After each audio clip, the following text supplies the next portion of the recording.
안녕하세요. 저는 30대에 결혼한 지 얼마 안 되는 새댁이고요. 남편과 저는 친구의 결혼식에서 우연히 만난 사이예요. 사실 제가 더 몸이 달았었죠. 그때 저와 사선 방향에 앉아있던 사람이었어요. 분위기가 참 특이했죠. 뭐랄까, 약간은 그늘진 것 같으면서도 알 수 없게 신비한 듯한 그런 인상의 남자였어요. 그 사람에게서 눈길을 뗄 수가 없더라니까요. 친구의 친구 몇 다리를 건너서 그 사람이 뭘 하는 사람이며 그 사람의 연락처까지 알 수 있었죠. 알고 보니 그 사람은 명문대를 나와서 현재 공무원 5급 공채 시험을 준비 중인 사람이더라고요. 정말 큰 용기를 내서 그 사람에게 전화를 걸었더니 저를 기억하고는 있더라고요. 하지만 처음 반응은 심드렁했답니다. 그렇게 한동안 반응이 없더니 제가 적극적으로 대쉬를 하니까 슬슬 제 쪽으로 넘어오기 시작했어요. 저는 대학교를 나오기는 했지만 지방에 있는 대학교를 나온 사람이었죠. 학벌로 따지자면 제가 많이 기우는 형편이었답니다. 서로 마음만 맞는다면 까짓 학벌이 뭐냐 하는 생각이었죠. 그 사람과 이 얘기 저 얘기 하다가 그 사람에 대해서 여러 가지를 알게 되었죠. 어머니가 일찍 돌아가셨다고 하더군요. 그 사람에게서 느낀 그늘이 어쩌면 어머니를 일찍 여인 탓이라는 생각이 들었답니다. 그리고 어머니의 정을 모르고 자랐다는 생각을 하니 가슴이 아팠어요. 아버지 손에 혼자 자랐다니 자라면서 느꼈을 외로움도 컸겠죠. 한 1년 정도 만나다가 드디어 결혼 이야기가 나오기 시작했죠. 시아버지 될 사람이 반대했다는 얘기를 들을 수 있었어요. 아들처럼 좋은 대학교를 나온 머리 좋은 며느리를 기대하셨다나요? 그렇지만 예비 남편이 아버지를 설득하고 또 설득해서 승낙을 받아냈죠. 시어머니가 안 계시는 바람에 결혼 준비 과정에서 친정엄마가 많이 곤란해하셨어요. 엄마한테 바깥 사돈 될 사람이니 사실 얼마나 어려웠겠어요. 그런데 예비 시부는 몰라서 그러는지 일부러 그러는지 제게 줄 예물도 대충, 예복도 대충, 저한테 줄 것은 모두 대충 해주었답니다. 좁쌀만한 다이아 반지도 간신히 해주었고 웨딩드레스를 벗고 입을 예복도 기성복 중에서도 싸구려를 선택하더라고요. 한복도 간신히 한 벌을 해주는데 싸 보이기 이를 데 없는 동네 한복집에서 한 벌 해주더군요. 친정엄마가 분통을 터뜨리셨죠. 왜 이런 집안에 시집을 가야 하냐고 말이죠.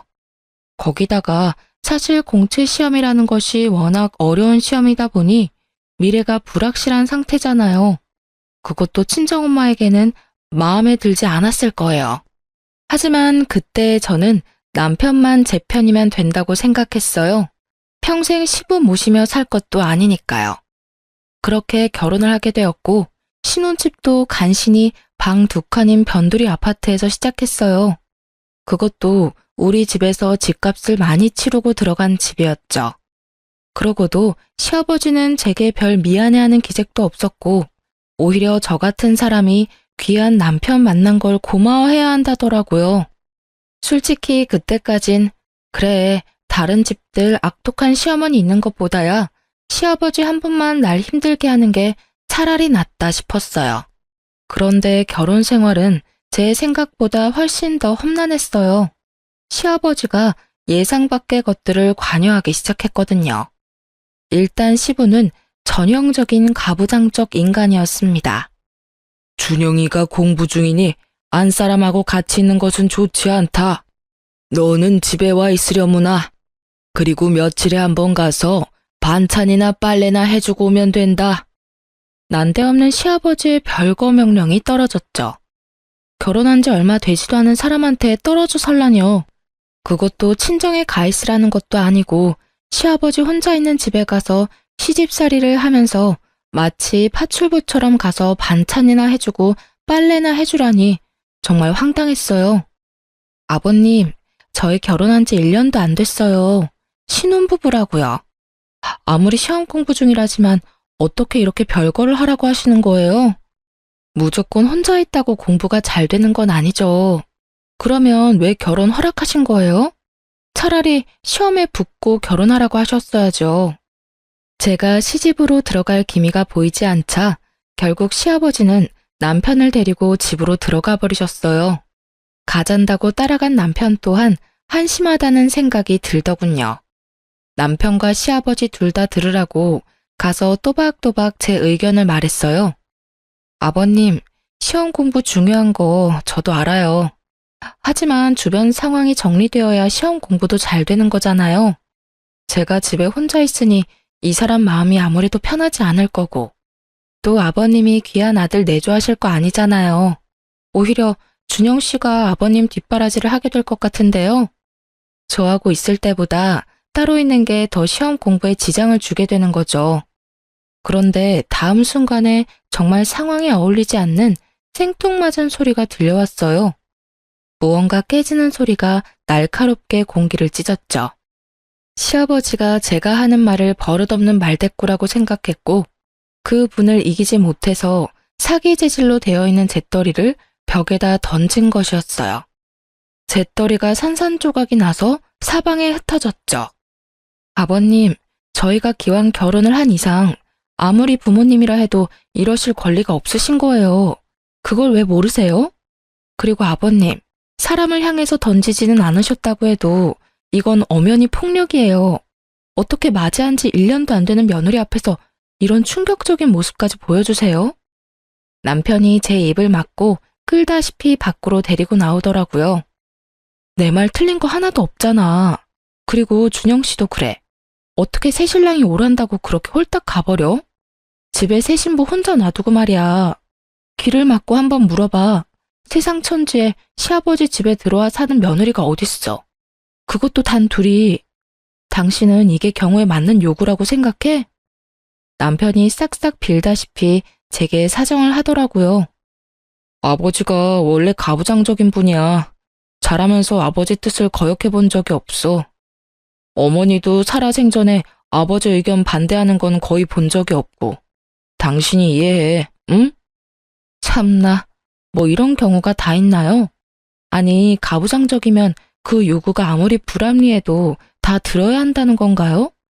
저는 남편의 이런 해명이 더 이해가 안 가더라고요. 그래서 저는 남편더러 시험 공부 뒷바라지 제가 제대로 할 테니 집으로 돌아가든지 여기 눌러 앉아서 다시는 저를 볼 생각을 말든지 둘 중에 하나를 택하라고 했어요. 그리고 이런 뜻을 시아버지에게도 분명히 전했죠. 신혼 초부터 별거 하느니 차라리 헤어지겠다고. 시아버지에게 대들고 대들어서 남편을 집으로 데리고 가는데 성공했어요. 첫 번째 라운드는 제 승리로 끝난 것이었죠.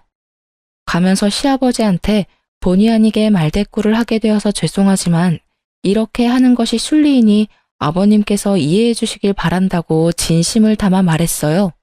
시아버지가 아무 말도 못하더군요.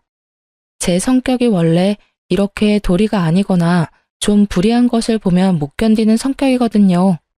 이런 제 성격과 시아버지의 가부장적인 성격이 충돌해서 시아버지와 저 사이에 대립은 자주 일어났죠. 거기다가 자식에 대한 긍지가 너무 지나친 사람이었어요.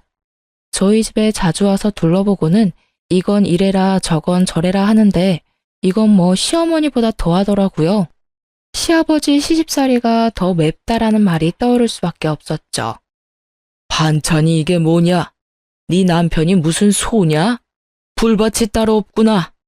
이래가지고 체력이 필요한 시험 공부를 제대로 할 수나 있겠니? 우리 집 반찬까지 가지고 트집을 잡는 것이었죠. 사실 지금 상황에 제가 작은 회사에 다니면서 버는 돈으로만 두 식구가 살림을 하고 있는 중이었어요. 그다지 넉넉할 리가 없었죠. 돼지고기는 기름기도 많고 건강에 좋지 않다. 공부하느라고 앉아있는 애한테 먹일 만한 음식이 아니야. 고기를 먹이더라도 소고기를 먹여라.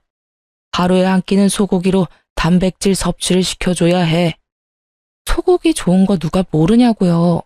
하지만 당신 아들이 아직 수험생인데 무슨 돈으로 하루에 한 번을 꼭 소고기를 먹일 수가 있겠어요? 솔직히 가장이 수험생인 것도 감당하기 힘든데 저 나름대로 식재료를 신경 써서 식사 준비를 했단 말이죠. 수중에 있는 돈을 고려해서 건강한 식재료 찾는 게 어디 쉬운 일인가요? 그런 일에까지 참견하는 시아버지가 참 경우 없다 싶더군요. 이렇게 시아버지와 제가 사사건건 대립하던 중 드디어 남편이 시험에 합격했어요. 정말 눈물이 날 만큼 기뻤답니다. 시아버지도 뛸 듯이 기뻐했죠.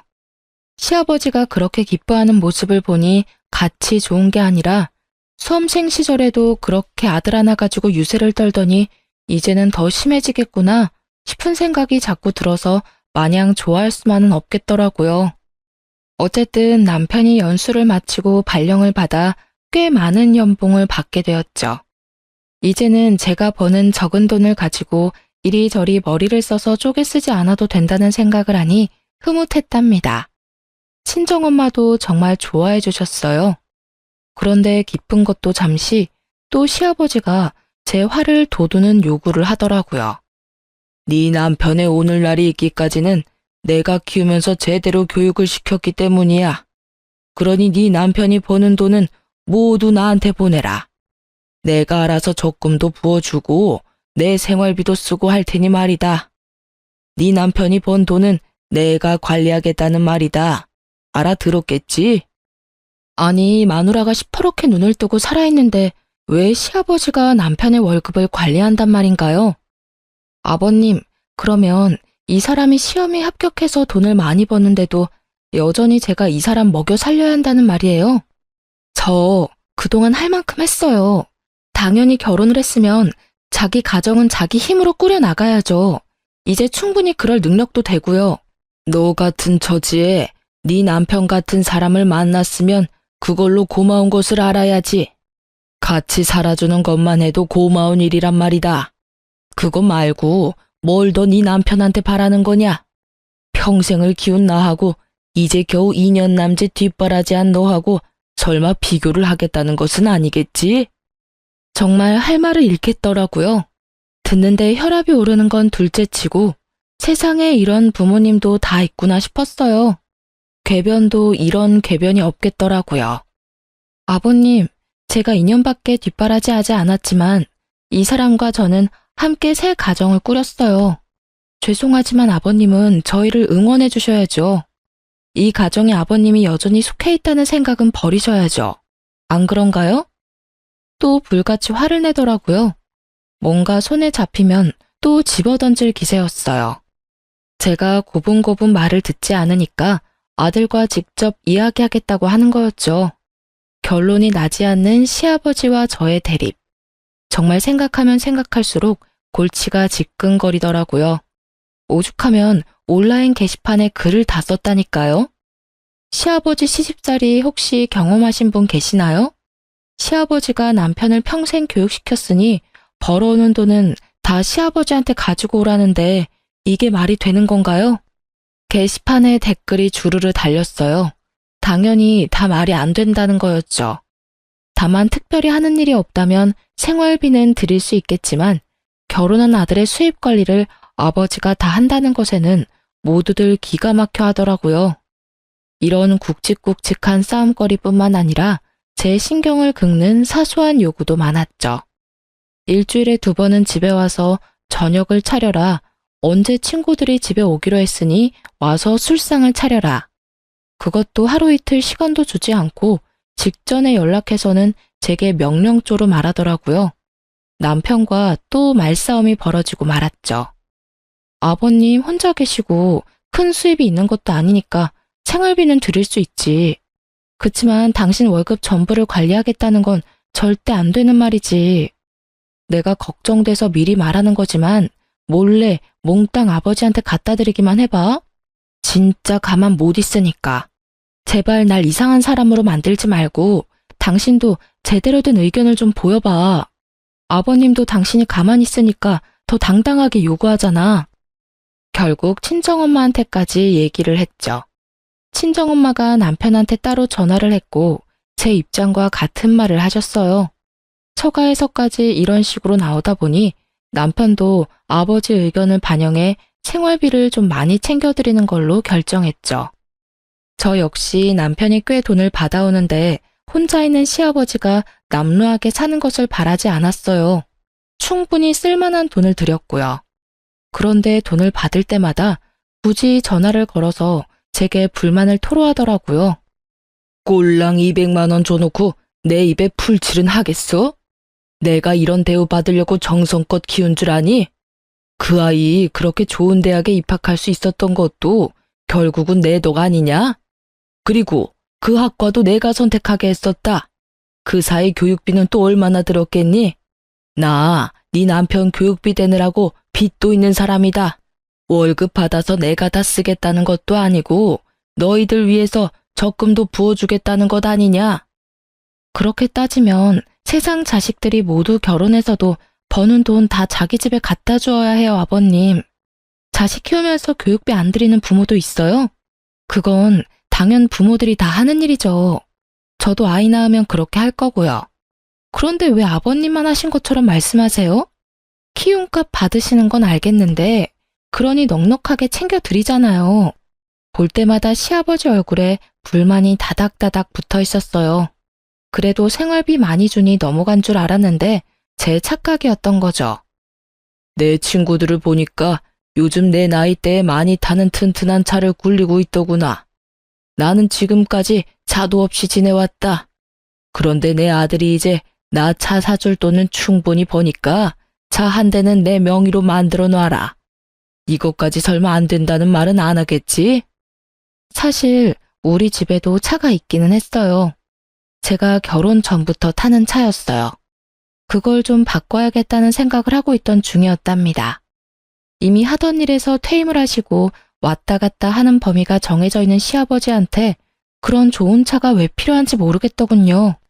사실 우리 차를 바꿔서 저는 이제 그만 타고 남편이 끌고 다니게 하려고 했었거든요. 시아버지한테 이런 뜻을 전했죠. 그랬더니 뭐라는 줄 아세요? 생활비도 많이 안 주는데 자기 차는 꼭 새 걸로 사달라며 우리가 사려고 했던 새 차에 대한 할부값은 꼭 제 월급에서만 해결하라고 강조하더라고요. 남편에게 혹시나 시아버지 차 사는 일에 단 한 푼이라도 더 갔다가는 이번에는 정말 이혼이라고 으름장을 놓고 말았네요.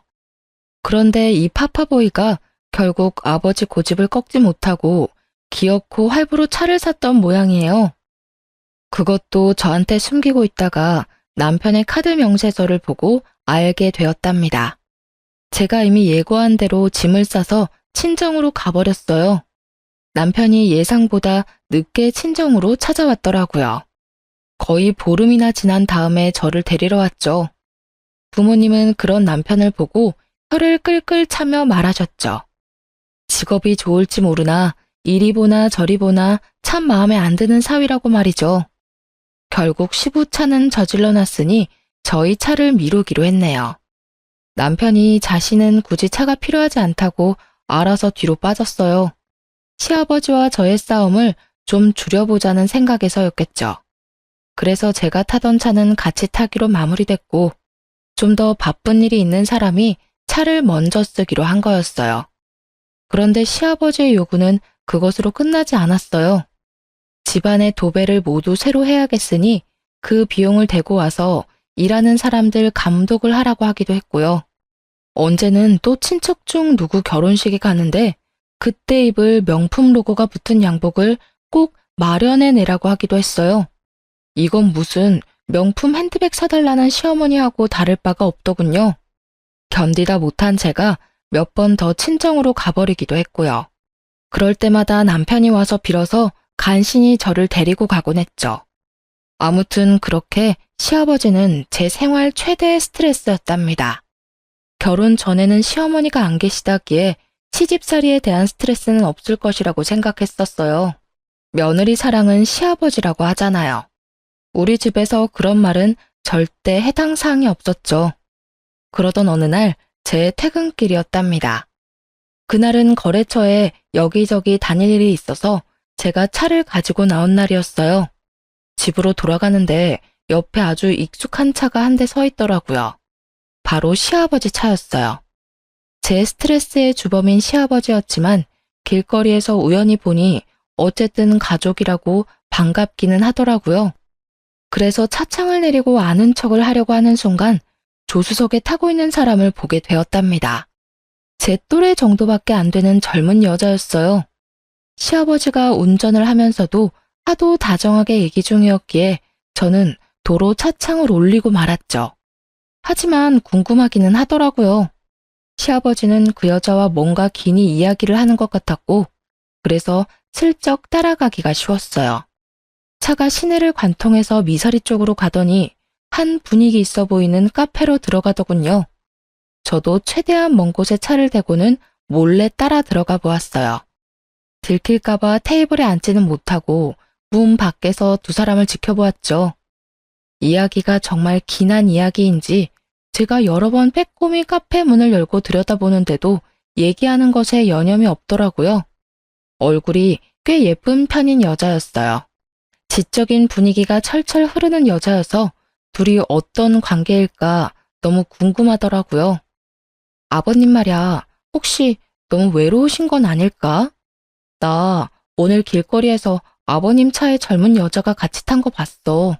미사리까지 가시던데. 얘기도 아주 긴한 얘기인 것 같았고, 내가 보기엔 보통 사이가 아닌 것 같았다니까. 남편이 픽 웃더군요. 그러더니 갑자기 그 여자가 어떻게 생겼는지 대략 이야기를 해보라는 것이었죠. 제가 얘기를 하고 나니 남편이 갑자기 더 크게 웃더라고요. 아, 누군지 내가 알 것 같다. 걔는 아버지 사촌 형제 딸이야. 나랑은 그러니까 육촌간이 되는 여동생이지. 미국에 있다가 최근에 귀국했어. 바로 구해구만 뭐. 그런데 요즘 세상에 당숙하고 당질이 뭐 그렇게 가까운 사이야? 그렇게 긴히 나눌 말이 뭐가 있어. 아무튼 여자의 정체가 제가 생각하던 그런 것은 아닌 모양이었어요. 그런데 그 여자는 그 이후에도 시아버지 옆에서 자주 눈에 띄게 보이더라고요. 심지어 시집에서 그 여자를 본 적도 있었죠. 요즘 세상에 당숙과 당질이 뭘 그렇게 자주 만날 일이 있냐고 남편에게 다시 물었어요. 아, 그건 걔가 한국에 들어와서 사업 하나를 구상하고 있나 봐. 커피 전문점을 하나 열고 싶어 한대. 그런데 아버지는 이미 돌아가셨고 사실 의논할 사람이 우리 아버지밖에 없나 봐. 아버지가 젊은 시절에 걔네 아버지 되는 당숙한테 신세진 적도 있었고 최근에 귀국해서 한국 물정을 잘 모르기도 해서 도와줘야 되거든. 뭐 그런 사정이라니 그런가 보다 했어요. 그러니까 저한테 육촌 시누이가 되는 사람이었죠. 남편보다 손 아래라고 했어요. 그래서 그 육촌 시누이에 대한 이야기는 잊고 있었고 그렇게 몇 주가 흐른 다음이었어요. 친정엄마가 밑반찬을 아주 넉넉히 해오시면서 제 시부에게도 갖다 주라고 하기에 반찬들을 챙겨 들고 퇴근 후 조금 늦은 저녁에 시집으로 갔죠. 엘리베이터에서 내렸더니 현관문 앞에 어떤 여자가 문을 열고 나오고 있더라고요. 그 육촌 시누이 되는 사람이었어요. 그 여자가 고개를 들고 저를 보더니 깜짝 놀라더라고요. 안녕하세요. 말씀만 들었지 인사는 처음이네요. 제가 아마 옳게 되는 입장일 거예요. 그렇게 말씀 들었어요. 안녕하세요. 저도 말씀 많이 들었어요. 다음에 뵐게요. 제가 지금은 바쁜 일이 좀 있어서. 뭐 그리 놀랄 일이 있었던지 어딜 빨리 가봐야 한다며 도망치듯 그 자리를 벗어나더라고요. 그런데 너무 서둘다 보니 핸드백이 도어락 손잡이에 걸리면서 바닥에 뭔가가 떨어지더군요. 집어들고 보니 가방 장식품이었어요. 비싸 보이는 물건이라 꼭 전해줘야겠다고 생각하고 아래층으로 따라 내려갔죠. 찰나의 순간이라 아직 멀리 못 갔을 거라 생각했는데 쉽게 보이지 않더라고요. 두리번거리다가 다른 동까지 와버렸고 마침 어떤 여자 통화 소리가 들리는데 그 여자 같더라고요. 나 정말 깜짝 놀랐어. 갑자기 문 앞에 서 있더라니까. 언제까지 기다려야 하는데 아버님한테 무슨 대책이 있으신 건데 그 여자랑은 정말 언제 헤어질 거야? 이 말만은 정확히 들을 수 있었죠. 하지만 지나가는 자동차 소리에 더 자세한 말은 들을 수 없었어요. 속으로 이 시누이도 애정관계가 복잡하구나 생각했답니다. 목소리가 들리는 방향으로 찾아갔죠. 아가씨, 여기 뭐 하나 떨어뜨리고 가셔서 그야말로 유령이라도 본 듯 기겁을 하며 도망을 가더라고요. 정말 빠른 속도로 그곳을 벗어나는 거 있죠? 남편이 퇴근한 후 이 이야기를 하면서 집까지 드나드는 이유가 뭐냐 물었죠. 그랬더니 남편이 말하기를 그 사업 관리를 아버지에게 맡길 수도 있다는 것이었어요. 커피 전문점이라면 젊은 사람들의 감각이 필요한 일이었기에 좀 의외라는 생각이 들긴 했지만 그거야 뭐 본인들이 알아서 할 일이니까요. 그즘 남편은 일이 많은지 귀가가 늦는 날이 많았어요. 공무원의 좋은 점 하나가 칼퇴인데 남편은 신입이라 아직은 그러지 못하다는 것이었죠. 남편이 힘들겠다 싶었어요. 친정엄마가 그 말을 듣고 정말 등급이 좋은 사고를 사서 올려보내셨어요. 이번에도 역시 넉넉하게 보내주셨기에 시아버지 몫까지 준비했죠. 그리고 거의 밤을 새고 사고를 고았어요. 덕분에 다음날 출근해서 신나게 졸았답니다. 시아버지가 먹을 것을 따로 담아서 차에 싣고 시집을 향해 갔죠. 시집에 도착해보니 좀 의외의 상황이 눈앞에 벌어져 있더군요. 우선 신입이라 일에 바쁘다던 남편이 그날만은 칼퇴를 했는지 시집에 와 있더라고요. 그런데 시아버지와 함께 그 육촌 시누이도 같이 있더라고요. 요즘 들어 늘 귀가가 늦었던 남편이었기에 조금 이상하다 싶긴 했죠. 그리고 또 좀 이상한 것이 제가 들어가니 그동안 무슨 이야기를 하고 있었던지 입을 다물면서 분위기가 싸해지는 것이었어요. 할 얘기를 해봤자 시누이가 벌인다는 사업 이야기밖에 없었을 텐데 그 이야기가 저 있는 곳에서는 못할 이야기인가 싶더라고요. 하긴 우리 시아버지가 저를 무시하는 거야 뭐 잘 알고 있긴 하지만요. 저 같은 사람이 남편과 살고 있다는 것 자체를 고마워해야 한다는 사람이잖아요. 그러니 뭐 사업 이야기 같은 얘기를 제 앞에서 굳이 하고 싶지 않을 수도 있었겠죠. 하지만 어쨌든 이런 분위기가 마음에 걸리긴 했어요. 직감적으로 뭔가 이상한 것은 틀림없었죠. 남편과 함께 집으로 돌아왔지만 제 마음이 계속 찜찜했어요. 남편이 샤워를 하고 피곤하다며 먼저 잠에 떨어지고 나서 침대 옆 협탁 위에 있는 남편 핸드폰이 눈에 띄었죠. 패턴이 걸려 있더군요. 하지만 남편은 제가 아는 한 일과 아버지밖에 모르는 단순한 사람이었죠. 슬쩍 멀리서 보았던 패턴을 비슷하게 따라해보니 금방 풀리더라고요. 시아버지와 주고받은 문자가 우선 보이더군요. 어떤 방법으로 일을 처리하시려고 그러시는데요? 어떻게든 이 애비가 알아서 할 테니 기다려라. 이런 내용밖에 별다른 내용은 없었어요. 하지만 처리한다는 그 일이 어떤 일인지 궁금하긴 하더라고요. 그리고 패턴이 열린 김에 남편의 핸드폰을 구석구석 살펴보았죠. 그러다가 앨범에서 그 시누이와 남편이 찍은 사진을 발견하게 되었어요. 좀 상식적이지는 않더라고요. 요즘 세상 사촌 간에도 특별한 경우가 아니면 그다지 교류가 없는 판국에 육촌남매가 같이 사진 찍을 일이 뭐가 있나 싶더라니까요. 셀카는 아니고 누가 찍어준 듯 한 방향을 바라보고 같이 웃고 있는 사진이었어요. 그런데 그 순간 갑자기 제 머리를 치고 지나가는 기억 하나가 있었죠. 그때 그 시누이의 통화 내용 말이에요. 특히 그 갑자기 문 앞에 서 있더라니까 라는 대목에서 갑자기 문 앞에 서 있던 사람은 저밖에 없었거든요. 그렇다면 절 보고 그렇게 놀랐다는 말인데 저는 그 집 며느리 되는 사람이잖아요. 전혀 놀랄 이유가 없는데 뭔가 제게 숨기는 게 있다는 거 아니겠어요? 곰곰이 생각하던 중 한 가지 계획을 세우고 시집을 방문했어요. 하지만 세 사람이 같이 있는 경우가 드물더라고요. 남편도 제 시간에 퇴근하기 시작했죠. 제 계획을 실행하는데 한 달이 넘게 걸렸어요. 저는 일부러라도 시집을 자주 방문했어요. 결국은 기회가 오더라고요. 예고 없이 찾아가 보니 마침 세 사람이 또 같이 있는 날이었어요. 이번에도 그 묘한 싸한 분위기를 느낄 수 있었고요. 저는 일부러 이것저것 싸간 음식을 늘어놓으며 분위기를 유쾌하게 하려고 했죠. 그런데 그 분위기가 여관에서 자연스러워지지 않더군요. 제가 가지고 간 음식을 다 먹은 두 남자가 담배를 피우겠다고 베란다로 나갔죠. 아가씨, 한식집 차리신다면서요? 한식집은 일할 사람도 많이 필요하고 아무래도 아버님같이 연세 좀 있으신 분이 관리해 주셔야 할 거예요. 그나저나 여러 가지로 바쁘시겠어요. 남편이 분명 커피 전문점이라고 말했지만 일부러 넘겨짚어 물어본 것인데 역시나 걸려들었어요. 그러게 말이에요. 제가 최근에 주로 미국에 있었기 때문에 그 사이 한국 물정을 많이 잊어버렸어요. 그래도 한국 땅이니 한국 먹거리가 제일 잘 팔릴 것 같아서 그걸로 사업 아이템을 정했어요. 이제 그 세 사람 사이에 제가 모르는 모종의 일이 있다는 것은 제 막연한 짐작이 아니라 분명한 것이었죠.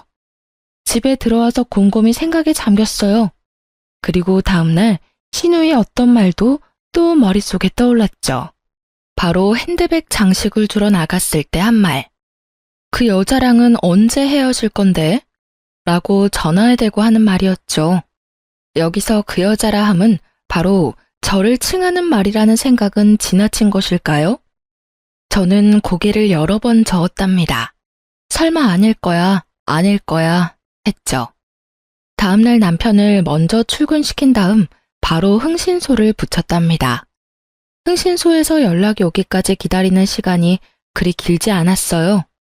바로 며칠 만에 흥신소에서 아주 결정적인 사진 몇 장들이 우선 날아왔거든요. 육촌 시누이 혈족이라면서요. 다정하게 같이 모텔에 드나드는 사진도 있더라고요. 기도 안 차더군요. 남편의 퇴근 시간, 그 여자가 남편의 직장 앞에 서서 기다리는 사진도 있었죠. 흥신소에서 보내온 동영상에는 제가 모를 자동차를 타고 둘이 서울 근교로 나가는 것도 포함되어 있었습니다. 직업이 공무원인 만큼 조심해야 했겠죠. 숙박업소 출입은 주로 서울에서 좀 떨어진 곳에서 잡았고 퇴근 시간이 늦었던 이유가 이 여자 때문인 것도 알게 되었네요. 흥신소의 말로는 남편은 거의 정시 퇴근을 한다고 말해줬어요. 남편이 제가 모든 것을 알고 있다는 것도 모른 채 집에 와서 하는 꼬라지를 당분간 지켜보았어요. 퇴근할 때마다 무지무지 피곤해 보이더군요. 하긴 그 먼 거리를 운전해서 나갔다가 숙박업소에 들어갔다 나오고 또 반대 방향인 집까지 먼 거리를 운전해서 오려니 얼마나 피곤하겠어요. 아주 단순한 인간인 줄 알았더니만 피곤해하는 연기는 꽤 수준급이더군요. 이후에 보내오는 사진들도 가관이었어요. 커플 모자에 커플티를 착용한 사진부터 시작해서 놀이공원에서 아이들처럼 천진하게 뛰노는 사진까지 별별 사진이 다 있더라니까요. 둘이 불륜관계라는 것은 이제 분명했죠. 그리고 당연히 육촌 시누이라는 것도 거짓말이었을 테고요. 하지만 한 가지 여전히 해결되지 않는 것이 있었어요. 바로 시아버지가 이 일에 어떻게 관련되어 있는지를 모르겠더라고요. 하지만 한 가지만 분명하잖아요. 적어도 시아버지가 둘의 관계를 미리 알고 있었거나 알고 난 후에 묵인했다는 것이었죠. 모든 증거를 확보하고 남편에게 직접 물었습니다. 사진들과 동영상이 담긴 USB를 남편 앞에 던졌어요. 그걸 본 남편의 얼굴이 마치 죽은 사람처럼 핏기가 없어지더군요. 남편을 추궁했어요. 우선 얼마나 된 사이인지를 물었죠. 한동안 입을 다물고 있던 남편이 전부 포기한 듯 털어놓기 시작하더군요. 그 여잔 내가 대학교 때부터 좋아한 내 첫사랑이야. 잠시 사정이 있어서 헤어져 있다가 최근에 다시 만난 사이야. 정말 기가 막히더군요. 길거리에서 만나서 잠깐 즐긴 것이라고 하면 차라리 이것보단 나을 것 같았어요. 그런데 10년이 넘도록 간직해온 첫사랑이라뇨. 그렇게 첫사랑을 못 잊으면서 왜 저하고 결혼했냐고 따졌죠. 그랬더니 망설이면서 한다는 말이 더 가관이었어요. 제가 먼저 접근해왔지만 사실 저에 대해서 큰 관심은 없었다고 하더라고요. 그런데 친구들을 통해서 아름아름 알아보니 우리 친정이 잘 산다는 걸 듣게 되고 아버지와 의논해서 결혼을 결정했다고 말이에요. 친정이 잘 사니 수험 생활이 끝날 때까지 편하게 지낼 수 있을 것이라고 생각했다면서요. 그러니까 이 미친 부자가 수험 생활 동안 돈 꺼낼 수 있는 ATM이라고 저를 생각한 거예요. 결혼을 어떻게 수험생활 동안 생활비 대주는 용도로 생각했어? 그 좋은 학교에서는 그렇게 가르치나 봐? 첫사랑? 그래. 누구한테나 첫사랑은 있지. 그렇게 첫사랑이 소중했다면 어떤 이유로든 다른 여자와 사귀거나 결혼했으면 안 되는 일 아니었을까? 당신의 첫사랑이라는 그 여자도 당신이 시험에 붙을 때까지 생활비 대줄 용도로 다른 여자와 사는 걸 알고 있는 거고, 사랑하는 사람이면 서로 힘들어도 같이 살면 되지. 그깟 돈 때문에 좋아하지도 않는 여자를 옆에 두고 산다고? 웃기지 마. 수험생활 뒷바라지 하는 게 힘들어서 그 여자는 널 찬 거야. 딱 보면 나오잖아. 그게 네가 말한 진정한 사랑이야? 당신은 그 잘난 머리로 공부만 하지 말고 사람 보는 눈을 높여봐. 하긴 내가 그런 말 할 처지는 안 되네. 당신이 뭐가 잘났다고 돈 써가며 내조했을까? 남편이 말없이 듣고 있더군요. 그 여자가 먼저 남편을 차서 헤어지게 되었다더군요. 그래서 헤어져 있는 기간 동안에 그 여자가 다른 남자하고 약혼을 했다가 파혼을 했다는 것도 듣게 되었죠. 그게 모두 미국에서 이루어진 일이라고 했고, 귀국해서는 남편을 찾았는데 남편은 그때 시험 공부 중이었고요. 그때 마침 제가 적극적으로 남편에게 대시를 했었던 바람에 결혼까지 한 거였죠. 웃긴 건 시아버지가 그 여자를 무척 마음에 들어한다고 말하더라고요. 남편과 같은 명문대 출신이라 머리가 좋다는 이유에서요. 시부가 얼마나 가부장적이냐면 자식을 낳으면 머리는 엄마 쪽을 담는 거라며 무조건 좋은 대학을 나온 사람과 결혼해야 한다는 이념을 가진 사람이었어요. 아무리 그래도 그렇지 이미 결혼식까지 치른 자식이 다른 여자를 만난다는데 뜯어 말렸어도 모자랄 판에 오히려 반가워했다네요.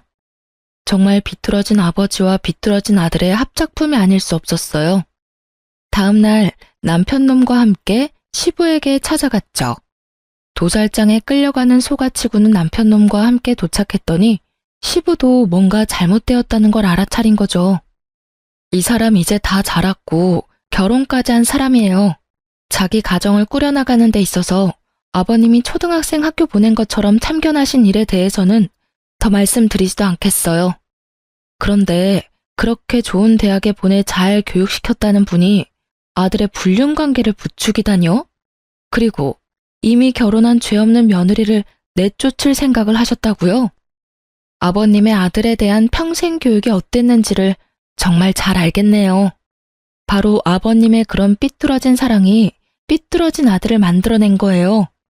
결혼은 조건이 아니라 사랑으로 하는 거지. 돈이 필요해서 잠깐 같이 사는 계약관계가 아니라고요. 뭐 위자료 치르고 아들 이혼하면 그만이라 생각할 건가요? 아버님이 돈 뜯어내는 ATM 정도로만 생각했으니 저도 순순히 물러날 생각 없네요. 뜯어간 만큼 도로 채워 넣으셔야죠. 아시죠? 저는 남편 수험 생활을 마칠 때까지 가정에 헌신했고 남편은 뒷바라지 해준 조광지처 배신하고 더러운 불륜이란 걸 저지른 불륜남일 뿐인 거. 물론 아버지로서 아들 불륜 눈 감아준 것도 법적으로 크게 작용할 거예요. 다들 그만한 대가는 치르셔야죠. 뭐라? 시끄럽다. 네가 끝까지 못 배운 티를 내는구나. 나를 감히 훈계해? 귀한 우리 아들을 너같이 못 배운 것한테 주려고 평생 그렇게 정성을 들였는 줄 아느냐? 거기다가 계집애가 남자에게 정신이 팔려 부끄러운 것도 모르고 먼저 뒷공문이 쫓아다니던 네가 내 마음에 들었을 줄 아느냐? 거기다가 생각한 만큼 돈도 안 쓰는 구두쇠 집안이더구나. 잘 산다기에 수험 생활할 동안 퍼줄 줄 알았지. 거기다가 고분고분하지도 않고 하나부터 끝까지 너는 내 며느리가 아니었어. 못 배웠다고 계속 무시하시는데 그쪽이야말로 하나는 알고 둘은 모르나 보죠? 세상 사람들은 뭐라 생각하겠어요? 법적으로 사기 결혼에 해당하는 행위를 오로지 돈 때문에 밀어붙였으면 그건 부모가 자식 이용했다고밖에 생각 못하죠. 그리고 귀한 아드님 공무원 만들 생각은 하고 한순간에 인생 망할 줄은 상상도 못했나 보죠? 이 사람 직장? 공직이죠. 그래서 더 알려야 한다고 생각해요. 이 사람은 공직을 수행해서는 안 되는 사람이죠. 제가 책임지고 끌어내려 줄게요. 사기 결혼과 불륜을 행한 공직자. 사람들이 얼마나 분노하겠어요? 조금 전까지 당당하던 시아버지가 싹싹 빌기 시작하더군요. 자신이 잠깐 정신이 나갔었다는 둥, 여러 가지로 저를 힘들게 했겠다는 둥. 이제 와서 일을 손바닥 뒤집듯이 없는 일로 만들려고 하는 것이었죠. 두 부자가 싹싹 빌다시피 하지만 저는 봐줄 생각이 없어요. 증거를 다 갖추어 투서를 했죠. 증거는 모두 갖추어져 있으므로 전 남편은 파면 내지 중징계가 불가피해 보였죠. 그리고 저번 온라인 게시판에 올렸던 글에 제 근황을 달았고 저를 걱정해주던 사람들이 전부 함께 그 부자를 손가락질하기 시작했죠. 저는 위자료를 듬뿍 받아내고 이혼했어요. 결혼 기간이 짧아 재산 분할 같은 건 할 게 없었지만 제가 가정에 충실히 기여한 점을 내세워 위자료를 최대한 받고 끝냈죠. 하지만 그 돈으로 제가 겪은 상처들의 큰 위로가 되진 않더라고요. 물론 상간녀에게도 소송으로 승소의 위자료를 받긴 받았는데 끝까지 진심이 담긴 사과를 듣진 못했거든요. 제 이야기를 들은 여러분이 조금 답답하셨을지도 모르겠네요. 남편을 너무 좋아했던 게 죄였나 싶기도 하고. 큰 상처를 남기고 간 결혼이라 스스로 자책도 많이 했는데요. 하지만 사기친 놈이 잘못한 거지 사기 당한 사람이 잘못한 건 아니잖아요. 그리고 세상에 이런저런 부모 많다지만 이런 식으로 팔자 한번 펴보려고 자식 장사하는 부모를 처음 겪어봐서인지 솔직히 이제 결혼이란 게 너무 두렵네요. 제대로 된 집안에 시집 가려는 게 그렇게 큰 욕심인가 싶네요. 지금까지 제 결혼 생활에 대해 말씀드렸어요. 짧게나마 많은 위로와 응원 부탁드립니다. 감사합니다.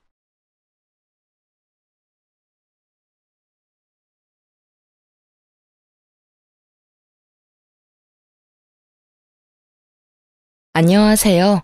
얼마 전에 돌싱으로 돌아온 딸아이를 키우고 있는 30대 여성입니다. 사연글을 보면 대부분 거창한 일로 헤어지는 사람은 많이 없는 것 같더라고요. 물론 저도 마찬가지랍니다. 저야말로 정말 한없이 사소하지만 너무나 큰 이유로 헤어지게 됐으니까요. 제 이혼 사연은 취미 때문이었는데요. 어떤 취미이길래 이혼까지 하게 됐는지 궁금하시죠? 정말 별거 아니지만 여러 아내들의 속을 썩이는 그 취미, 바로 모바일 게임 때문이었어요. 정말 흔하디 흔한 그리고 이유 같지 않은 이유처럼 보이지만 제 이혼에 관한 글을 읽어보시면 왜 이혼을 했는지 이해가 가실 거라고 생각해요.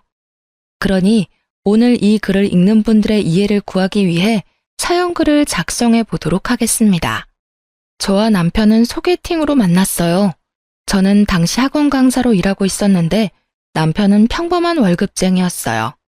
제가 스펙이 좋았다면야 더 좋은 사람 만나고 싶었지만 저도 스펙이 그리 좋은 편이 아니었고 고만고만한 사람들끼리 만나서 결혼하는 게 덜 피곤할 거라고 생각하고 남편과 결혼까지 하게 됐죠. 흔히들 그렇듯 결혼을 해야 할 나이쯤에 사귀던 사람과 보통 결혼을 하게 되잖아요. 저도 그렇게 생각하고 결혼을 했지만 그때 그런 생각을 해서는 안 됐던 것 같아요. 좀 더 진지하게 알아봤더라면 전 남편의 진짜 모습을 미리 발견하지 않았을까 하는 생각도 드니까요. 그래도 결혼 초반에는 꽤 괜찮았던 것 같아요. 그때는 남편이 아직 게임에 엄청 몰입했던 때도 아니고 집에 신경도 쓰기는 했으니까요. 처음부터 게임 중독은 아니었어요. 결혼 초반에는 그냥 어린애 같은 면이 있는 남자였고 제가 잘 끌어주면 된다고 생각했던 것 같아요. 그리고 신혼이라 남편이 노력한 것 같은데 그런 이유가 아니더라도 그때는 그저 다 용서가 되던 시기였던 것 같아요. 시모가 아들 일이라면 뭐든 감싸고 도는 극성 엄마라는 것도 어느 정도는 이해할 수 있는 부분이었어요. 시부는 동네에서 가게를 하셨는데 뭐든 남편을 좀 탐탁지 않게 생각하시는 면이 있었어요. 그래서 항상 남편에게 올바르게 행동하라는 말을 자주 하시곤 했어요. 솔직히 친정도 시댁과 비슷한 느낌이라 다 이해할 수도 있다고 생각했는데 정말로 이건 아니다 싶은 부분이 생기긴 하더라고요. 처음, 그러니까 남편의 취미 때문에 처음으로 제가 화를 낸 건 결혼식 직후에 있던 첫 번째 명절 때문이었어요. 남편과 미리 이야기를 해서 설 전날에 시댁에 가서 하룻밤 자고 설 당일 오후에는 친정으로 이동하는 동선으로 계획을 짰어요. 물론 남편도 거기에 동의를 했었고요. 시댁과 친정은 저희 집에서 모두 비슷한 거리에 있었지만 친정과 시댁 사이의 거리는 정반대라 2배의 거리였어요. 게다가 결혼 후에는 자주 가지 못했던 만큼 친정에 갈 수 있다는 즐거움과 첫 명절에 대한 두려움으로 저는 저녁에 일찍 잠에 들기로 했죠. 새벽녘 일찍 시댁에 갈 예정이었거든요. 제가 잠에 들 때까지 남편은 잠을 안 자더라고요. 보니 컴퓨터가 있는 방에서 열심히 뭘 하더라고요. 슬쩍 봤더니 게임이었어요. 뭐 게임이야 취미이고 스트레스 풀기용이니 이때는 저도 쿨하게 하도록 놔뒀죠. 이때 이걸 바로 잡았어야 했는데 그때는 이제 곧 남편도 자겠지 하는 마음으로 저 먼저 잠에 들었어요. 그런데 그날 너무 건조했던지라 중간에 목이 가렵고 물이 마시고 싶어서 잠에서 깨버렸어요. 물 한 모금 마실까 하고 조심스레 일어났는데 옆에 남편이 없더군요. 이상하다 싶어서 부엌 정수기에서 물을 따라 먹고 있는데 희미한 불빛과 소리가 남편이 있던 방에서 나더라고요. 슬쩍 가서 확인을 해보니 남편이 누군가와 통화를 하면서 여전히 게임을 하고 있더라고요. 시계를 확인하니 새벽 3시 반. 아침 7시에 시댁으로 출발하기로 했는데 여태 잠을 자고 있지 않으니 환장하겠더라고요. 이 남자가 도대체 무슨 생각으로 일어나 싶어서 결국은 제가 참다 못해 한마디 했죠. 당신 아직도 잠을 안 자면 어떡해? 내일 시댁 가는 거 잊었어? 내가 지금 운전면허 따고 있는 중이라 당신 차 운전도 못 해주잖아. 생각을 좀 하고 놀아. 금방 끝낼 거야. 가서 자. 당신한테 운전해달라고 안 할 테니까 걱정 말고. 걱정이 안 될 수가 없잖아요. 수면 부족으로 차를 몰면 얼마나 위험한지를 아는데. 남편이 잘 거라고 생각하고 저도 다시 잠에 들어봤지만 결국 일찍 깨버렸어요. 5시 좀 넘어서 일어났는데 여전히 남편이 게임을 하고 있더군요. 밤을 꼴딱 샌 거예요. 진짜 하루 날밤 샌 거야? 당신 도대체 왜 이래? 차 몰고 가다가 잠들면 어쩌려고? 괜찮다니까. 왜 아침부터 화를 내? 내가 괜찮다고. 알아서 잘 갈 거니까 걱정하지 말라고. 진짜 차표가 남아있었다면 대중교통을 이용하고 싶을 만큼 불안했지만 어쩔 수 없이 남편 차를 타고 시댁에 갔어요. 남편의 집중력이 끊기기 직전 시댁에 도착해 다행이었지만 시댁에서 남편의 행동은 더 가관이었어요. 마치 일을 많이 해서 지친 것처럼 아이고 하며 안방에 들어가더니 침대 위에 풀썩 드러누워서는 잠부터 자더라고요. 그걸 보던 시모가 저한테 한 소리 하더라고요. 넌 도대체 애가 저렇게 될 때까지 뭐 했어? 아무리 일도 좋지만 남편 내조도 해야지. 내가 봐도 얼굴이 퀭하니 안 좋은데 몸에 좋은 거라도 좀 먹여. 그리고 잠도 좀 푹 재우고. 대체 넌 집에서 뭐 하길래 남편만 저렇게 살이 쏙 빠져? 아니, 너무 어이가 없더라고요. 지 몸 관리 못한 게 저 때문이라고요? 저놈이 스스로 몸 관리 엉망으로 한 걸 왜 저한테 퍼붓는지. 게다가 남편 놈 살 빠지는 게 왜 제 탓이에요? 같은 거 먹고 같은 집에서 사는데 살찌려면 같이 찌는 거지. 게임하느라 살 빠진 거 차마 말할 수 없어 이날은 턱끝까지 차오르는 말들을 삼킬 수밖에 없었어요. 그 때문에 저는 열이 무척이나 받은 상태였고 남편 놈은 여전히 아무 생각 없는 것 같았어요. 저희는 작은 방에서 잤는데 남편은 이번에 폰으로 게임을 하느라 또 날밤을 지새우려고 하더군요. 제가 남편에게 나지막하게 경고를 던졌어요. 적당히 하고 자. 내일 우리 집에 가서 또 처자고 있는 꼴 보기 싫으니까. 알아서 몸 관리하라고. 내가 오늘 당신 때문에 어머님한테 무슨 소리 들었는지 모르지? 나 진짜 열받았으니까 알아서 잘해. 낮에 푹 자서 지금은 졸리지가 않다고. 그리고 내가 다 알아서 하잖아. 오늘도 우리 집에 내가 알아서 잘 모셔줬는 거 기억 안 나? 의기양양한 그 말투에 저는 포기하고 저 먼저 잠에 들었어요. 그리고 새벽에 또 남편이 여전히 밤새 게임을 한 걸 목격했죠. 아침 밥을 먹는데 시모가 이렇게 말하더군요. 예, 아무래도 얘가 몸이 너무 안 좋은 것 같아. 오늘도 하루 여기서 한숨 자고 가. 너희 이대로 가다간 사고 난다. 시모의 한마디에 남편이 희색을 하더니 대답하더라고요.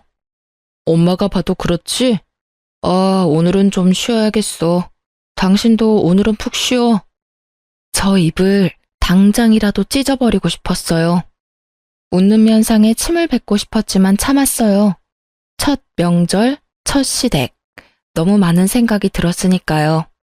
결국 저는 친정에 가지도 못했어요. 그리고 돌아온 집에서 남편에게 미친 듯이 화를 냈어요. 야, 너 어떻게 이럴 수 있어? 내가 일찍 자라고 했어, 안 했어? 왜 잠도 안 자고 게임하면서 날밤 새는데? 너 때문에 나 친정에도 못 갔거든? 어떻게 책임질 거야? 친정에 못 간 게 왜 내 탓이야? 네가 운전할 줄 알았으면 가면 됐잖아. 솔직히 내가 무슨 기사야?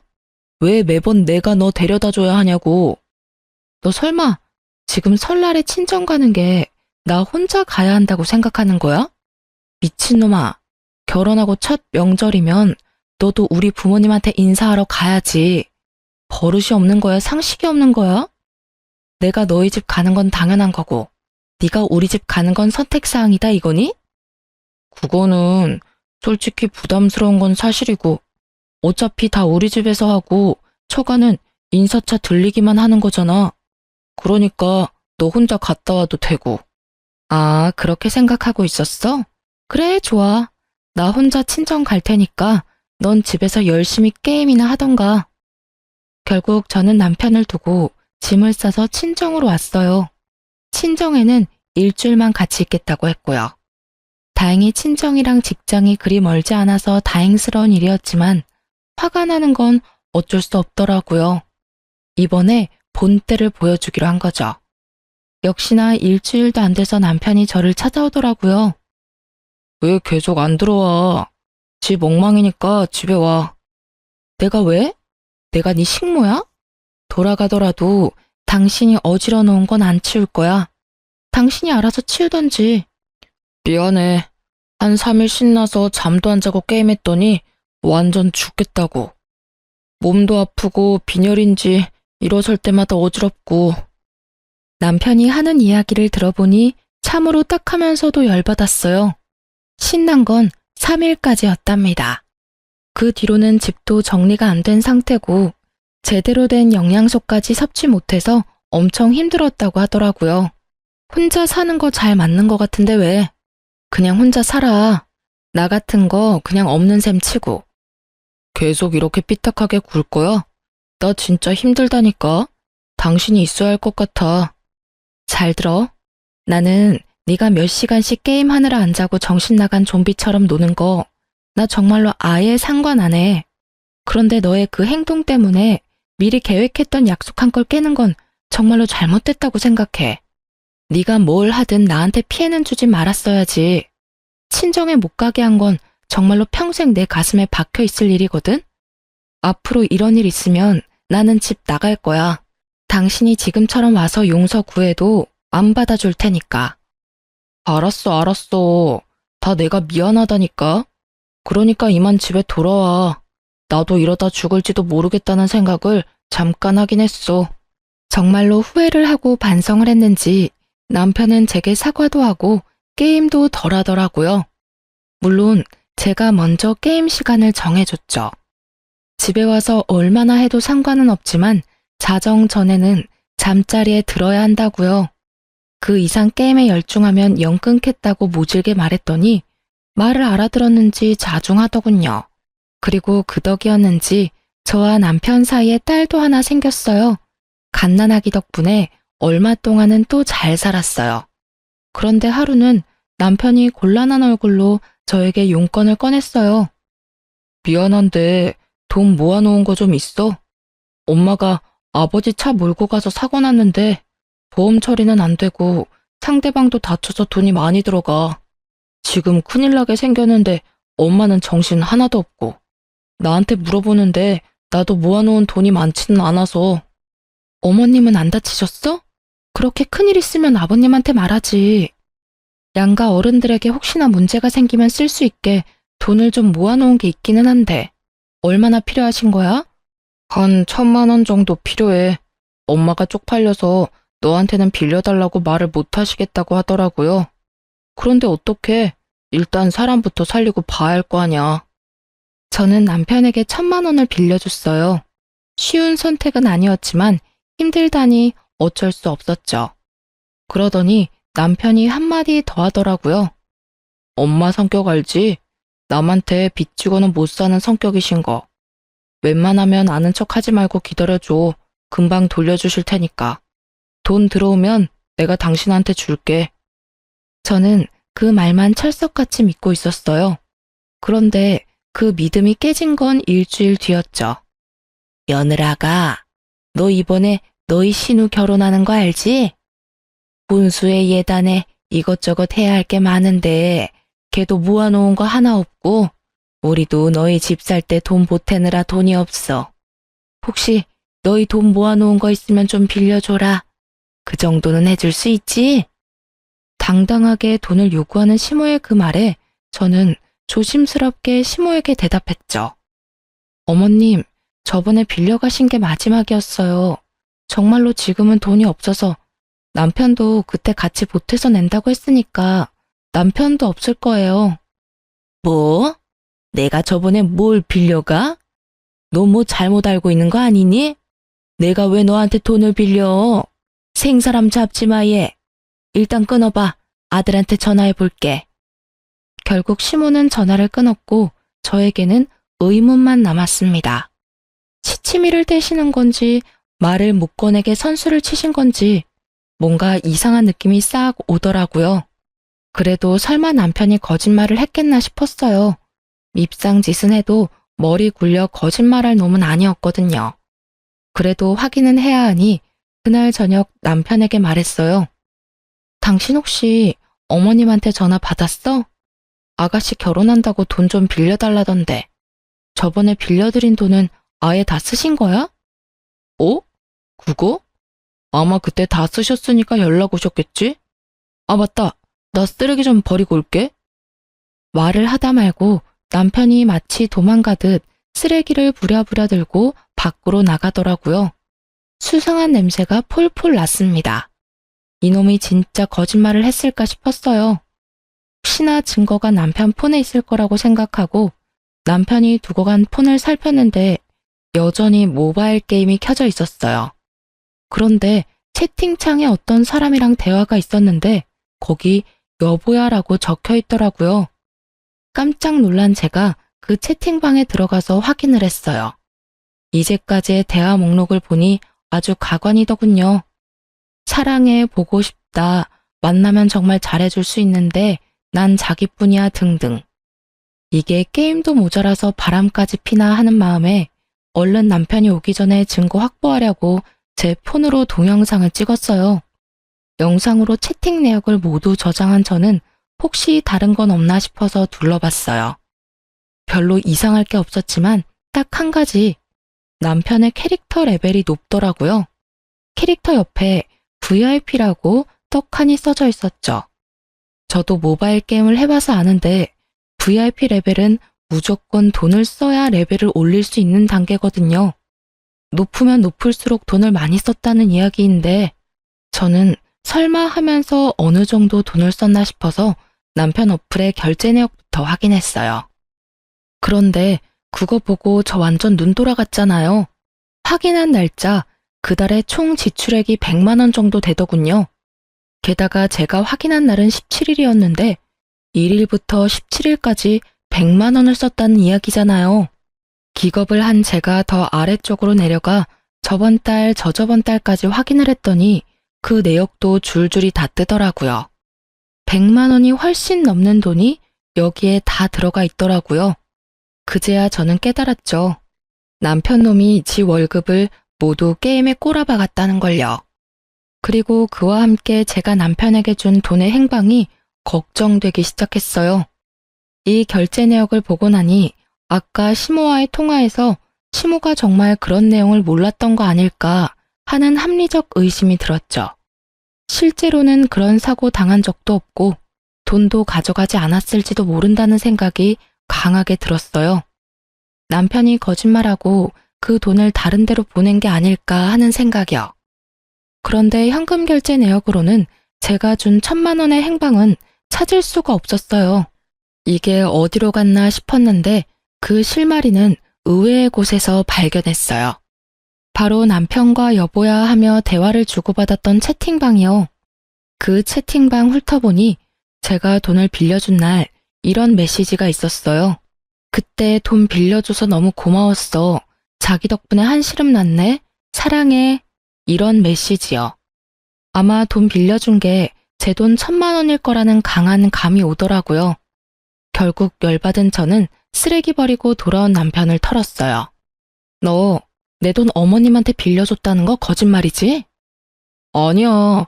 그거 받아서 엄마한테 빌려줬어. 엄마가 모르는 척 하는 거라니까. 저는 남편 놈에게 폰을 던지며 말했어요. 거짓말 작작 좀 해. 내가 바보 병신으로 보이냐? 네 폰에 이렇게 버젓하게 증거가 있는데 저번에도 내가 말했듯이 네가 뭘 하든 내 알 바가 아니야. 그냥 나한테 피해만 주지 말라고. 그 말 그때 들었지? 그런데 이게 뭐야? 너 어머니한테 준다고 가져간 돈 게임으로 만난 여자한테 줬더라? 미친놈아. 얼굴도 못 본 여자한테 뭐가 꽂혀가지고 그 큰 돈을 갖다 바쳐? 네가 사람이야? 그 돈이 무슨 돈인데? 맞습니다. 그 여자와는 얼굴 한번 본 적 없는 사이였더라고요. 여자가 돈을 빌려준 다음 날 이제 만나자며 날짜를 잡은 걸 봤거든요. 그 말에 남편놈이 기대하는 표정의 이모티콘을 보낸 것도 정확하게 봤고요. 채찍질 같은 제 말에도 남편은 한마디도 안 치고 대답하더군요. 뭐가 꽂히긴. 같은 취미 가지고 있는 여자가 더 좋은 게 당연하지. 이거 봐. 당신은 여전히 내가 게임을 왜 하는지도 모르잖아. 나도 당신처럼 게임 못하게 하고 매번 통제하려는 여자는 짜증나서 싫다고. 그래서 너한테서 마음 멀어지는 건데 왜 남 탓을 하는 건데? 우와, 앞에서 이딴 말을 듣는데 진짜 머리 돌아버리겠더라고요. 통제라는 말을 이럴 때 쓰는 게 맞나요?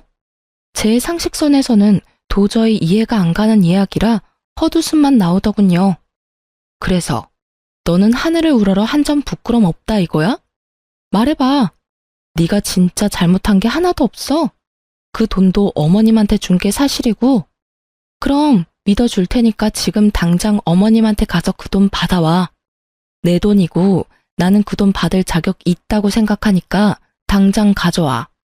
네가 지금 내 앞에 돈 대령하면 이 일 다 없었던 일로 치고 내가 너한테 사과하면서 큰절까지 할게. 당당하다며. 그럼 지금 당장이라도 이야기해서 돌려달라고 해야지. 그건 지금 당장 못해. 엄마도 사정이 있고. 어머님이 사정이 있는 게 아니라 네가 사정이 있겠지. 그 여자한테 다 줘서 없지? 통장 내역 당장 까. 어머님한테 드렸으면 어머님 명의로 1,000만 원이 넘어갔겠지.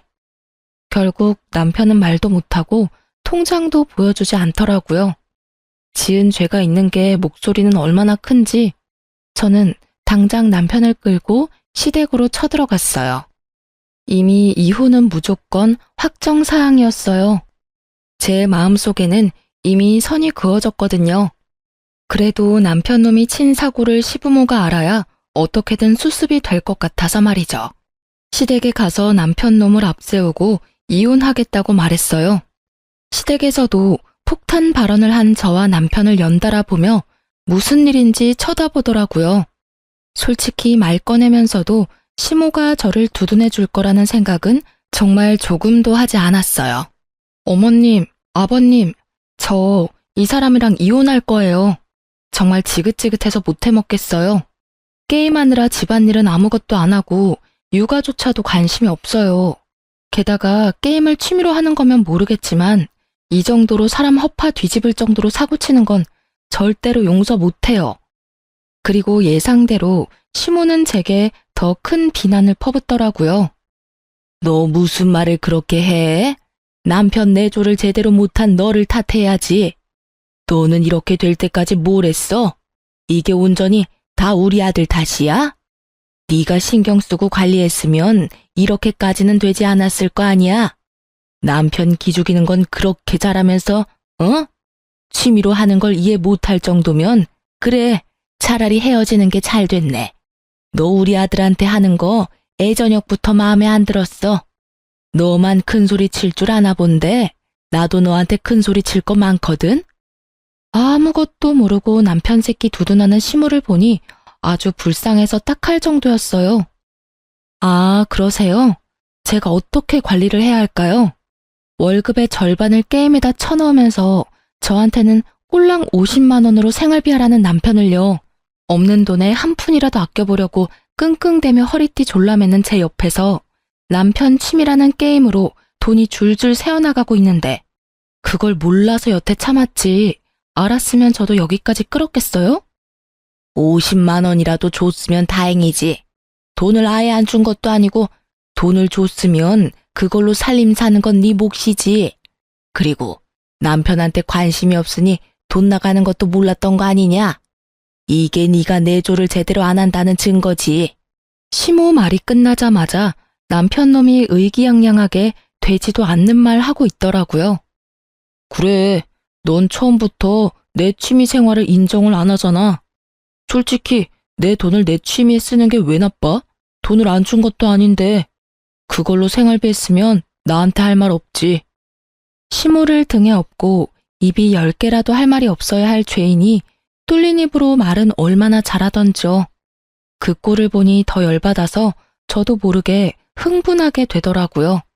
결국 큰 소리로 꽥 냅다 질러버렸죠. 뭐? 야, 네가 돈만 썼어? 게임하면서 만난 얼굴도 모르는 여자한테 돈까지 갖다 바쳤잖아. 어머님이 아버님 차 끌고 가서 사고 쳤다는 말로 나 속이고 내가 모아놓은 돈 1,000만 원 가져가서 그 여자한테 준 거잖아. 통장 내역 보면 다 나와. 속일 생각하지 말라고. 핏덩이 같은 딸내미 놔두고 얼굴도 모르는 여자한테 홀라당 넘어가서 돈 준 것도 화가 나는데 뭐? 네가 나한테 생활비 줬다고 내가 할 말이 없어야 한다고? 그럴 거면 결혼은 왜 했냐 이 새끼야. 너야말로 나한테 할 말이 없어야지. 뚫린 입이라고 다 같은 입인 줄 알아? 그게 무슨 소리야? 내가 사고를 쳤다니? 역시 남편이 아무 이야기를 안 했던 것 같더라고요. 그래서 저도 자세하게 알려드렸죠. 알아야 저놈 두둔하는 게 얼마나 쓸모없는 일인지를 알 테니까요. 제 돈 1,000만 원 가져가면서 그러더라고요. 어머님이 아버님 차 끌고 가서 사고 쳤다고요. 그러니까 몰래 빌려주는 거니 그런 이야기 어머니한테 먼저 하지 말라고요. 제 말에 시모는 적잖이 충격받은 눈치더라고요. 물론 그렇겠죠. 자기 이름 대고 설마 돈을 빌려다가 그런 짓을 했다고 생각이나 했겠어요? 게다가 돈 1,000만 원이 작은 돈이 아니잖아요. 그 돈을 모은 것도 양가 부모님들 때문이었는데 그 목적에 맞았기 때문에 빌려준 거였는데 그 돈 모을 때 도움 하나 안 주고 게임하느라 돈 다 쓴 주제에 지가 뭐가 잘났다고 저런 말을 해요? 진짜 어이가 없어서. 결국은 시모도 이 상황에 대해서는 뭐라 거들어 줄 말을 못 하더라고요. 그러니까 저는 이혼할 거예요. 이렇게 거짓말까지 하면서 게임하고 여자 만나는데 제가 뭐하러 이 사람 붙잡아둬요? 대신에 저는 그 돈, 1,000만 원 모은 돈은 무조건 돌려받을 거예요. 그게 어떤 돈인데. 없는 살림에 진짜 한 푼 한 푼 겨우 모아서 만든 돈인데 그걸 왜 생판 모르는 여자한테 뺏겨야 하냐고요. 제 말에 시모가 잠시 한숨을 푹 쉬더니 말하더라고요. 그래, 이혼해라. 차라리 잘 됐어.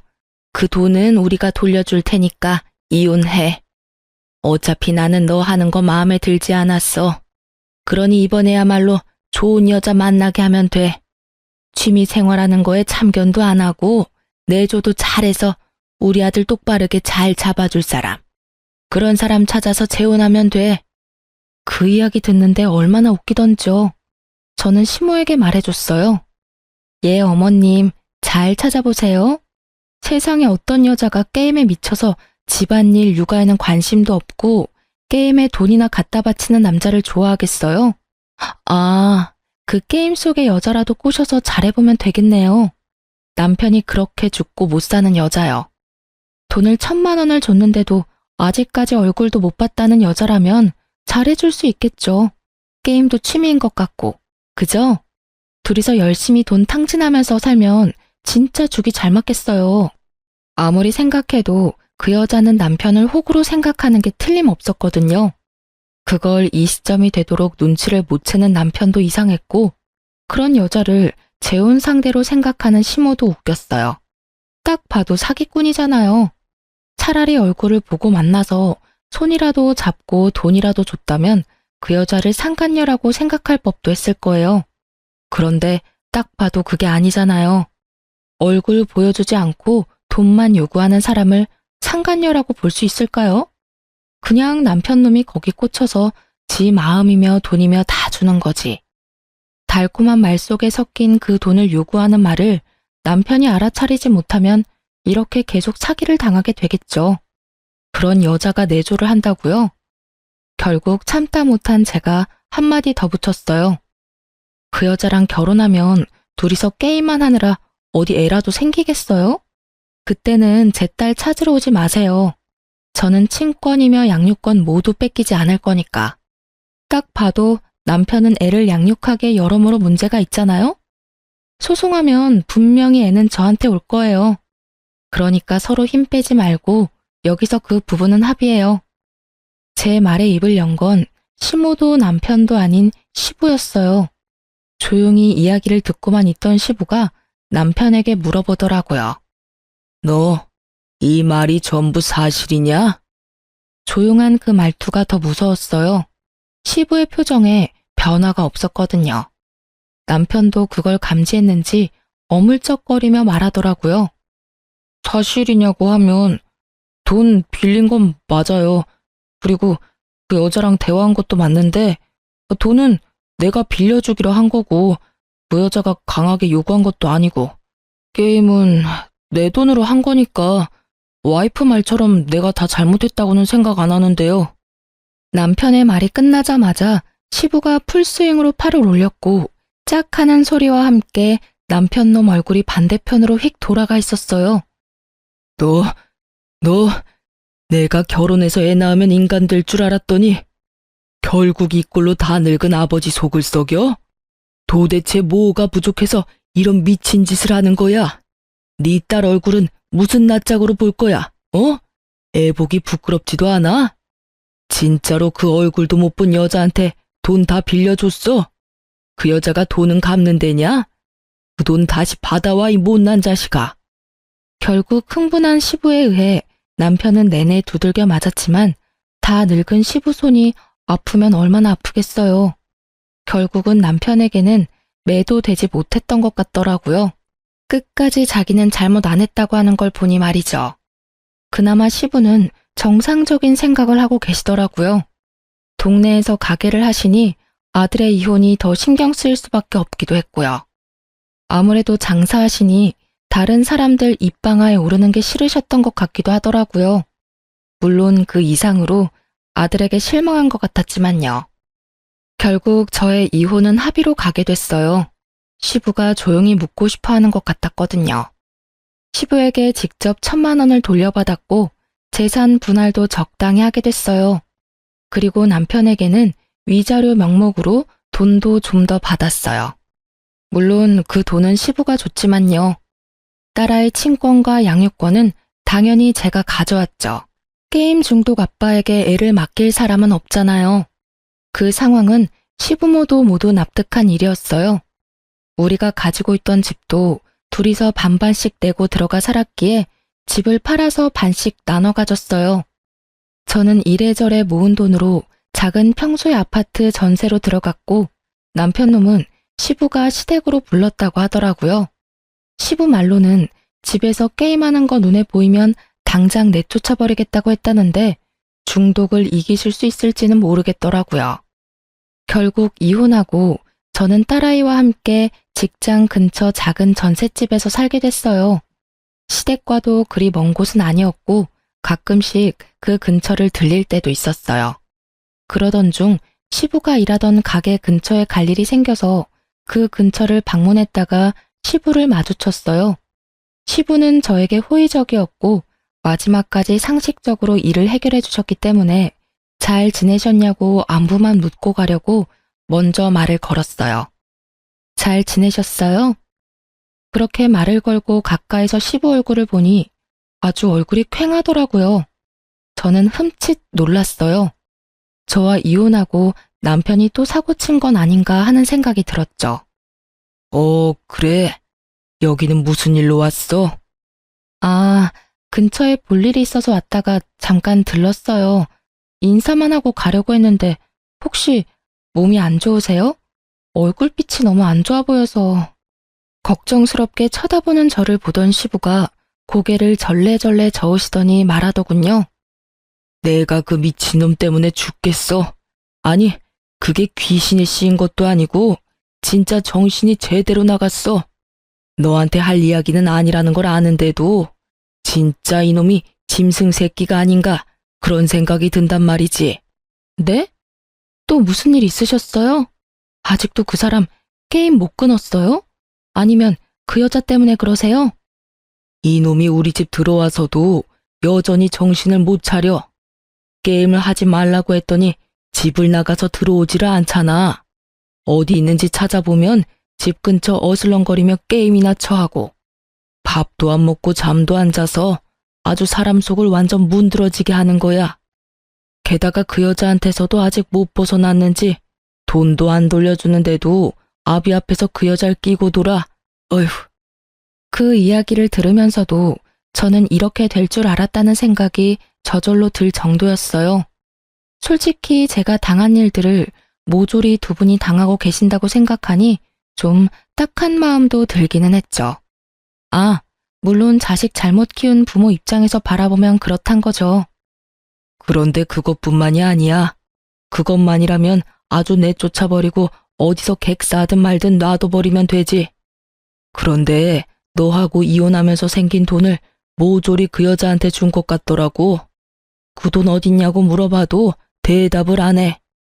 너도 알다시피 그 집 살 때 아들놈 돈 한 푼 없어서 내가 아파트비 반틈 내주지 않았냐. 그렇게 치면 그 돈이 내 돈인데 지가 홀라당 가져다가 써버렸어. 어디다 썼냐고 물어봐도 답을 안 해. 아마도 그 여자한테 줬겠지. 그래서 내가 물어봤어. 그 여자 얼굴은 봤냐고. 그렇게 좋으면 집에 데리고 와서 얼굴이나 보여주라고. 그랬더니 참견하지 말고 가만히 있으랜다. 집에 데리고 오지도 못할 여자한테 그 많은 돈을 퍼부었다고 생각하니 내가 이놈을 왜 데리고 왔는지 이제는 후회가 돼. 저 알아서 살도록 놔둬버릴 것을. 그런 일이 많이 힘드셨겠어요. 그래서 지금도 같이 살고 있고요? 아니야. 이 못난 놈 저번 주에 내보냈어.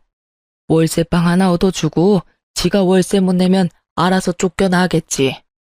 그것도 왜 내보낸지 알면 기도 안 찰 거다. 얼마 전부터 집안에 있는 물건이 하나씩 없어지더라고. 처음에는 부엌에 있는 물건이었는데 그 다음에는 컴퓨터나 TV, 공기청정기가 없어지더라고. 알고 보니 아들놈이 그걸 가져갔더라고. 어디다 썼냐고 물어보니 답을 안 하길래 알아보니까 그거를 다 갖다 중고시장에 팔아버렸더라고. 돈으로 바꿔서는 또 그 돈도 여자한테 보냈더라고. 내가 그걸 알고 나니 진짜 귀신을 집에 들렸다 싶어가지고 당장 내보내버렸지. 집에 못 들어오도록 비밀번호까지 바꾸고. 그 말을 듣는데 이젠 저도 위로의 말을 못 꺼내겠더라고요. 얼마나 고생했을지가 눈에 훤해서요. 제가 그런 말하면 죄송할 것 같아서 말을 아꼈어요. 그랬더니 시부가 저한테 그러더군요. 너 이혼 잘했어.